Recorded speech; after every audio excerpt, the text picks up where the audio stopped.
BLAQ Brilliance, shining a memoir of motivational moments found within as defining the purpose of one's humanity. Today I introduce you to Aleeia Abraham. My name is Aleeia Abraham, the founder of the BLAQue Resource Network, and you are watching BLAQ Brilliance. The BLAQue Resource Network originally was just another idea. I have ideas all the time. If I think of something, I try it. I'm the type of person that has to follow through on everything. It gives me anxiety if I don't. We had this idea, we didn't follow it up. How about we make it a Facebook group? Because I see that Facebook groups are really popular right now. Back then, I was a member of BLAQ Long Island and BLAQ New York, and BLAQ Long Island is pretty successful. Why don't we start something here for Black people in Queens? And we were like, all right, BLA is for Black people, QUE is for Queens, Queens, New York. And we just put it up. In 2 days, we had 250 people that were on the network. And just because we were already so active in the community, it's really, we just put them all in one space. Organically, the community really came together and decided that they wanted this and they wanted to put into it and help it grow. And then here we are, maybe a year and 6 months later, and we have, 14,000 members. When we first started, inviting businesses that we didn't know was a little difficult, and businesses really just didn't believe that we didn't really want anything in return other than maybe come along with us to the next business and discover your neighbor. So that's kind of how the reception was at first. Now that we're a little more known, it's a lot easier to get businesses in, and people understand that it is a give and take environment. So I'm happy that we've grown to be able to provide that space for businesses. For the most part, it's working pretty well. Our give and take model is really what makes us a little different than other spaces. We encourage people to buy Black, to support their neighbors, to care about their health and wellness, to help raise their kids. And the only thing we ask for is to be able to share that knowledge and share your experience and share your money with each other. And I think just most people know when you come into our space what we expect. It's a pretty balanced environment. The things I grew up on are literally the same things I'm doing. I've had my same best friend since the first grade, and she is my other admin. That's the first person that I brought in. Shortly before the BLAQue Resource Network, I got a lot of other contacts from the Black Spectrum Theater, and I went there for many years as a child in their drama program and their other summer camps and things like that. I'm grateful for the type of community that I live in, that we're able to provide these friendships and these programs and these movements and opportunities who've really shaped who I am today. My parents have been divorced since the 6th grade, and they probably weren't really even together before that. But that has never stopped them from coming together and supporting myself and my brother. Never. It didn't matter what was happening with them. They always said, well, this is what you're gonna do. We're gonna show up financially. We're gonna show up lifting boxes. We're gonna tell our friends. We're gonna bring neighbors into it. I don't care if he's there. I don't care if she's there. We're gonna talk to make this work for you. And I guarantee you, the event I'm having this weekend, my mother and my father will be there for whatever I need them to do. And it's literally moving chairs, lifting boxes, buying food, and I cannot be more grateful for them, and I love and appreciate them so much. And I don't know if I tell them that often, but when you see me, it's because of them. They gave me the opportunity to learn in my younger years, to experiment in my 20s, and to really figure out, in the space to figure out who I want to be in my 30s. And I can never repay them for that opportunity. I'm just grateful that they taught me that I'm able to do that for my family, my children. There's a 2-family house, and my mother lives upstairs and my father lives downstairs, and they have their separate lives.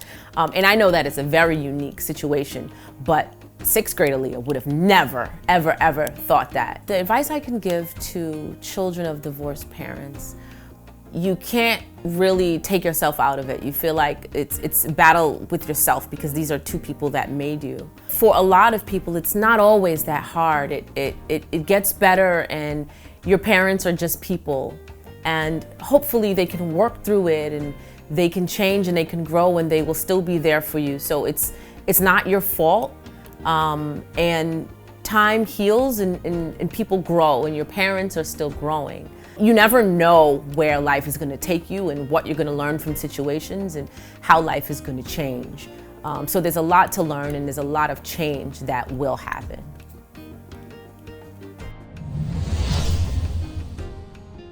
I can't say my house dynamic has changed very much. The only thing I can say that is different now is I'm excited that my mother's friends are talking about me, and she's excited about that. You know what I mean? You could be doing everything in the world, but if my mother hears her friend, oh, my friend saw you on such and such program, or oh, my friend came out to the food share and she saw you, and all my friends were talking about how great my daughter is, that's important to her. That makes her feel good. So I say I'm happy that she's able to get some joy out of all of the hard work that she's done. I feel like my success took a long time, and then it happened overnight, you know? It took forever. I've been organizing events and friends since I was 8 or 9 years old in my backyard. So then one day out of nowhere, everything changed. So I never really thought that I would accomplish them. And then I've just been hitting them and hitting them and hitting them. So I'm still in it. It's still very surprising to me. So I don't really know how it feels. I'm trying my best to just keep my head down, do my work, and keep going. Just bulldoze through this. And it's okay that things keep changing and goals change, but just keep going and keep making new obstacles for yourself to overcome. Supreme to me is my community, my strong community. I love being from Queens, from Southeast Queens.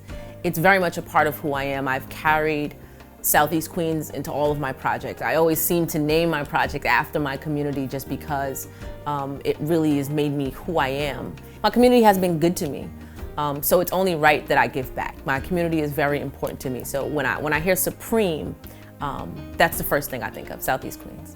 Collaboration means a lot in business and community. Which is why I try to create a space that promotes collaboration.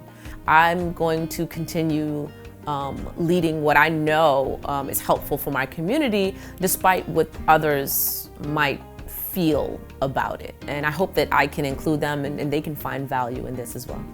It was unexpected. You know, you try things and you don't really ever know how people are going to respond to it. And my life wasn't always like that.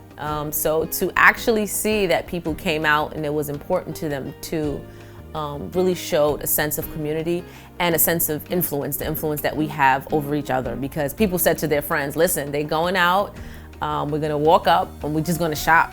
And people came with them. So it was just interesting to see how, as a community, we influence each other. And I think we don't always know we have that power. It helped me realize the power of community influence. Because it was one thing when I said, okay, come out, we're all gonna shop BLAQ, and I was surprised people even came out for that. But just to see how it extended, that people said to their friends and their neighbors, hey, come on out, we're gonna walk up in our community and shop BLAQ and shop local, and what that meant, people came. So it's great to be able to identify the community influence, the influence we have over our neighbors, and how when you create positive environments, people do want to be a part of it. So share. So in 2020, we did a program called Food Share. It was a 20-week food share, right? So it was our way of combating not only food insecurity, but food access. It was important to keep our community healthy because we were hit so hard, everyone knows that, so hard by the pandemic. So we were able to partner with an organization called Queens Together, and they supplied us with about 1,000 boxes of fresh produce every week, family-sized boxes, so you can feed a family of 4 and 5 quite easily. So we were able to feed, thousands of people a week. It really helped bring new resources to our community, and I was surprised that so many even volunteers came out in the middle of COVID. We were safe, of course, but understood the importance of getting these resources out to our community. So thank you to our volunteers as well. My husband is all in. We live in a BLAQ Resource Network house. He's posting, I'm posting. He's letting me know something I might have missed. He's telling me an idea on what I need to do. My entire house from top to bottom is BLAQ Resource Network. He is in it as much as I am. So that's not, sometimes when couples are doing two different things, it can either be a blessing or a curse. But I don't really have that problem. He's very supportive of what I'm doing.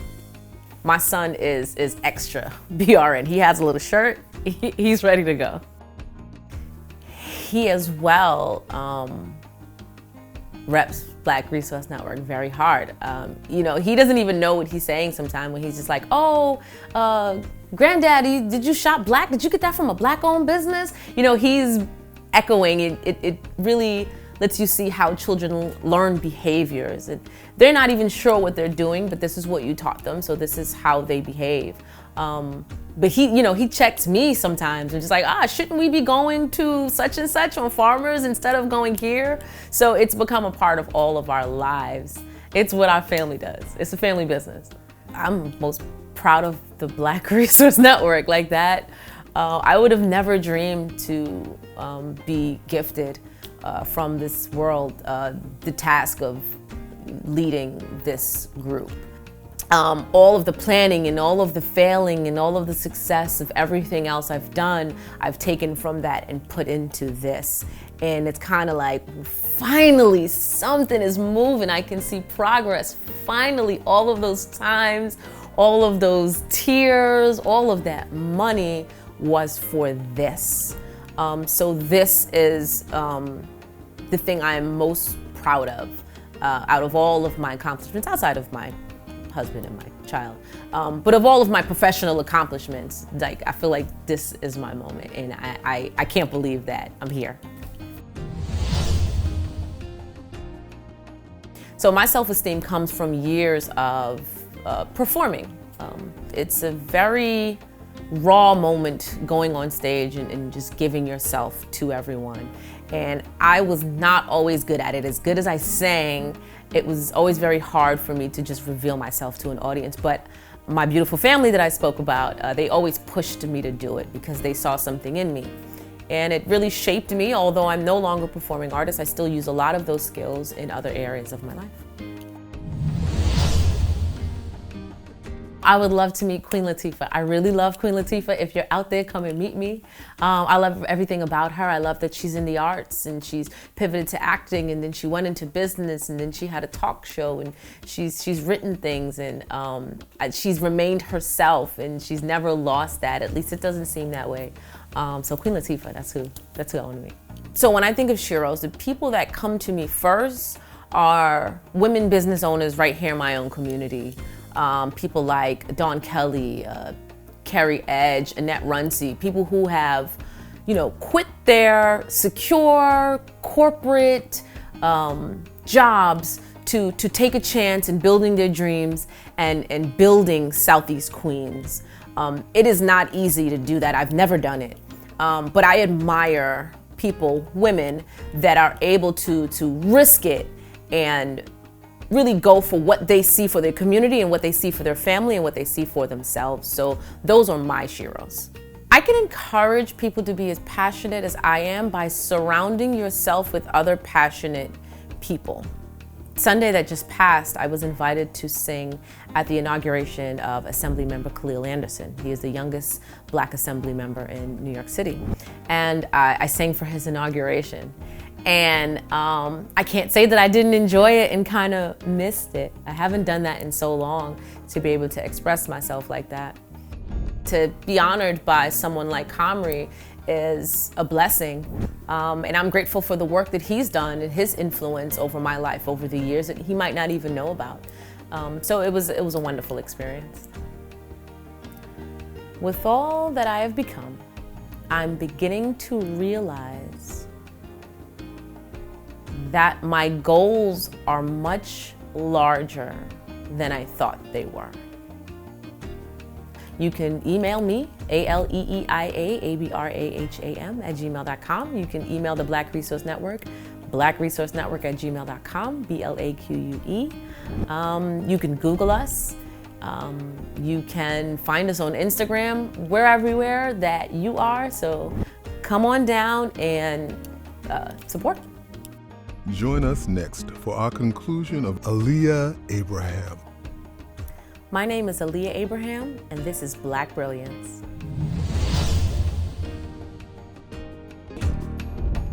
We cry free.